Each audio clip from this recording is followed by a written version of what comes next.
नहीं तो ये तो आप कहिए ना फिर कि इस तरह का पोस्ट डालकर तो लड़ाई ही छेड़ रहे हैं तरफ से।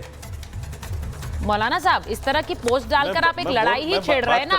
आप एक घटना को उठा रहे हैं जहां पर एक पुलिसकर्मी ने अभद्रता की किसी नमाजी के साथ। मैं तो कहूंगी वो अभद्रता है, क्योंकि अगर कोई सड़क पर भी पढ़ रहा है, मैं फिर कहूंगी अगर कोई पूजा कर रहा हो सड़क पर या कोई नमाज पढ़ रहा हो तो उसको उठाने का एक तरीका होता है। आप ऐसे नहीं कर सकते हैं, ये मैं कहूंगी। और इसीलिए वो तस्वीर निकाल कर लगा दी और कहा कि देखिए यहाँ नमाजियों के साथ तो ये होता है और कावड़िए तो पूरी सड़क पर चल रहे हैं। देखिए सुचारिता, मैंने आपको बताया कि ये कोरी राजनीति है, कोरी राजनीति है। आप याद कीजिएगा संभल का वो वाकया, जब संभल में अपने मकान पर, जो रजिस्ट्री का मकान है मेरा अपना, उस मकान पर भी नमाज पढ़ने के लिए मना कर दिया गया था। ये राजनीति तो है। जहां कहा जाता है कि मुहर्रम के जुलूस में मुहर्रम का जो ताजिया होता है उसको कम किया जाए, जहां कहा जाता है कि अगर मुसलमान के यहाँ से कोई ढाबे पे खा लेगा कांवड़िया तो उसकी यात्रा अशुद्ध हो जाएगी, ये सब कोरी राजनीति है, कोरी राजनीति है। इसका कोई महत्व नहीं किसी तरह से। 2006 का एक कानून है जिसमें बताया गया है नाम लिखो, अपने नाम से काम करो, सब कुछ है उसमें। लेकिन हर कांवड़ यात्रा के टाइम पे ये इस तरह का बवाल उठता है, इस तरह की बातें होती हैं, तो ये सिर्फ राजनीति है। देखिए मैं एक चीज और कहूंगी, एक चीज और कहूंगी मौलाना साहब, मैंने इतनी डिबेट्स की है, उसमें उस डिबेट्स, इन डिबेट्स में बहुत से लोग आकर ये कहते हैं कि देखिए छत पर नमाज नहीं पढ़ने देते हैं। सर ऐसा कोई कानून नहीं है और कहीं ऐसा नहीं होता है। संभल की बात अलग है, संभल में जरूर ये कहा गया और मैं ये मानती हूँ, लेकिन संभल में एक खास कारण की वजह से कहा गया क्योंकि वहां पर हिंसा फैली थी और उसके बाद वो नहीं, वहां पर प्रशासन ने ये फैसला लिया कि ये नहीं होने देंगे, इसीलिए ये फैसला लिया गया। लेकिन और किसी जगह ऐसा नहीं होता है सर। बकरीद होती है, ईद होती है, सब लोग पढ़ते हैं अपने जाकर नमाज, तो ये कहना गलत है ना मौलाना साहब। सुचारिता, कोई कारण नहीं था, कोई कारण नहीं था, सिर्फ यही एक कारण था कि मुसलमानों को मना करना है। नहीं सर, ये मैं नहीं मान सकती, ये मैं नहीं मान सकती हूँ। एक बार सुनिए, मनीष शुक्ला जी बैठे हुए, मैं एक बार पूछती हूँ, आपका ग्राफिक कट रहा है, आप ना माने, मैं एक चीज पूछ रही हूँ, सुनिए मेरी बात को हर कोई माने ऐसा तो हो नहीं सकता। ठीक है, आप बिल्कुल सही कह रहे हैं, इसीलिए मैं कह रही हूँ और आप भी मेरी बात से असहमत हो सकते हैं, मैं आपकी बात से असहमत हो सकती हूँ। लेकिन मनीष शुक्ला जी वो ये कह रहे हैं कि संभल में जानबूझ के किया गया था, ये तो एक देश दो कानून है, यहाँ पर भेदभाव किया जा रहा है। देखिए सुचारिता जी, आपने चूंकि सवाल किया है तो पहले मैं इसी बात का जवाब दे देता हूं, लेकिन उसके बाद मुझे कांग्रेस और दिग्विजय पे भी कहना मुझे अवसर दीजिएगा। ठीक है। देखिए अनंत विजय जी हैं, तमाम सीनियर लोग हैं, आप भी हैं। जब कहीं कोई स्पेशल कंडीशन होती है, वो उस समय संभल में आदेश दिया गया था जब वहाँ एक बड़ी घटना के नाते स्थिति संवेदनशील थी। इस देश में तमाम ऐसे अवसर आए कि होली, दिवाली, दशहरा को बंद किया गया है। कभी दंगे हुए थे, कभी कर्फ्यू लगे थे, और इनसे पूछे तमाम ऐसे समय आते हैं कि फ्लैग मार्च होता है चुनाव के पहले, तो रोज थोड़ी होगा। तो ये एक किसी एग्जाम संवेदनशील परिस्थिति को उठा के उसी को ये कि यूनिफॉर्म व्यवस्था है, ये कहना उचित नहीं है, भ्रमित करने की बात है। दूसरी बात, मैं आज के डिबेट के विषय पर आता हूँ। देखिए दिग्विजय पहले से ही भगवा आतंकवाद, हिंदू आतंकवाद, जाकिर नाइक जी इस तरह की बातें करते आए। मेरा ये कहना है, ये दिग्विजय जी अगर कुछ कहें तो ये मान लीजिए कि राहुल गांधी कहलवा रहे हैं, और HT हसन जैसे लोग कहें तो मान लीजिए कि अखिलेश यादव करा रहे हैं।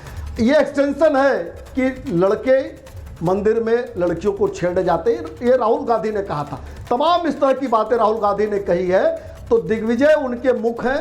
और जब स्थिति को संवेदनशील करना होता है, अनरेस्ट पैदा करना हो, तो कांग्रेस और समाजवादी पार्टी इस तरह की स्थिति पैदा कर रही है। कांवड़ यात्रा शुरू भी नहीं हुई थी तो HT हसन ने क्या क्या नहीं कह डाला था, किस तरह की झूठ बोली थी कि पैंट उतरवाई गई, चेक किया गया, लेकिन बाद में सारी बातें झूठ निकली। जो शर्मा था वो क्या निकला।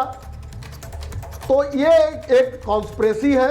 उत्तर प्रदेश में, पूरे देश में किस तरीके से शांतिपूर्वक त्यौहार बीत रहे हैं, किस प्रकार से देश और प्रदेश में विकास चल रहा है, तो उसको जाति और धार्मिक विद्वेष की आग में झोंक दो। ये कांग्रेस और सपा मिलकर खेल खेल रही है।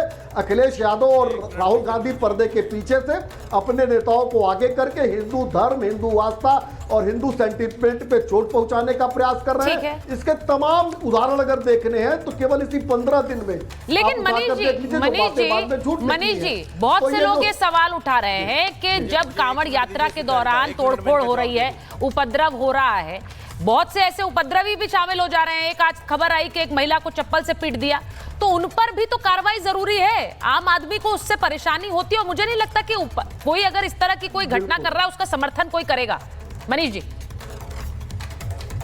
नहीं सुचारिता जी, देखिए आपका सवाल अच्छा इसलिए है कि ये सवाल अगर नहीं आता तो ये लोग जो भ्रम पैदा कर रहे हैं वो सफल हो जाते हैं। जहाँ जहाँ भी कहीं अप्रिय घटना, कहीं इस तरह की घटना आई है संज्ञान में, हर जगह एफआईआर दर्ज की गई है। इवन जहां झूठ बोलकर गलत नाम से ढाबा चलाया जाता था, आपने भी खबर दिखाई थी, उस पर भी एफआईआर तुरंत दर्ज की गई थी।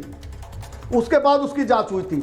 जहां जहां कोई भी इस उत्तर प्रदेश में, इस देश में कानून को हाथ में लेने का अधिकार किसी को नहीं दिया गया है।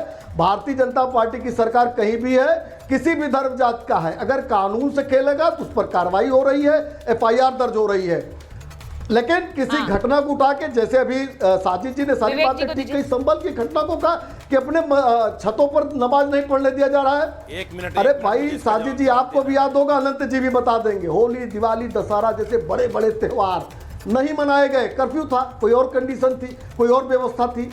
तो इसलिए इसको कहना कि इस तरह से ये गलत बात है। सबके लिए कानून समान रूप से काम कर रहा है।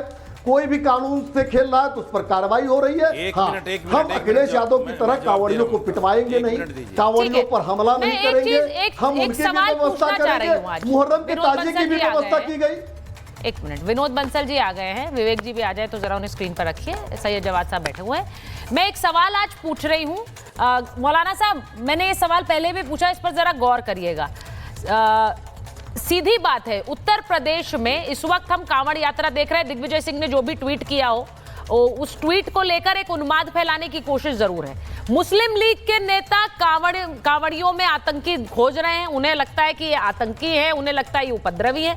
लेकिन दूसरी तरफ जिसके ऊपर कानून का शिकंजा कसा है, वो छांगुर, जिसके ऊपर न जाने कितने धर्मांतरण कराने के आरोप है, फंडिंग के आरोप है, उनको बेगुनाह बता रहे हैं।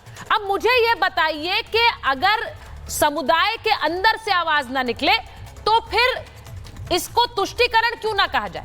मैं जवाद साहब आपसे पूछ रही हूं, अगर कोई कांवड़ियों के बीच में उपद्रवी हैं और वो उपद्रव मचाते हैं, तो मुझे ऐसा लगता है कि जो हिंदू समाज है उसमें से बहुत से लोग खड़े होकर कहते हैं कि ये गलत कर रहे हैं। तो फिर छांगुर जैसे व्यक्ति को समर्थन में क्यों बोला जा रहा है?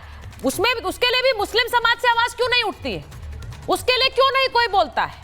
उसको तो बेगुनाह बता रही मुस्लिम लीग कि इसको तो फंसाया गया है। जी सुचाता जी, बहुत बहुत धन्यवाद आपको और आपके सभी दर्शकों को मेरा जय हिंद, जय संविधान। जय हिंद। क्योंकि आपके एक सवाल में कई जो है सवाल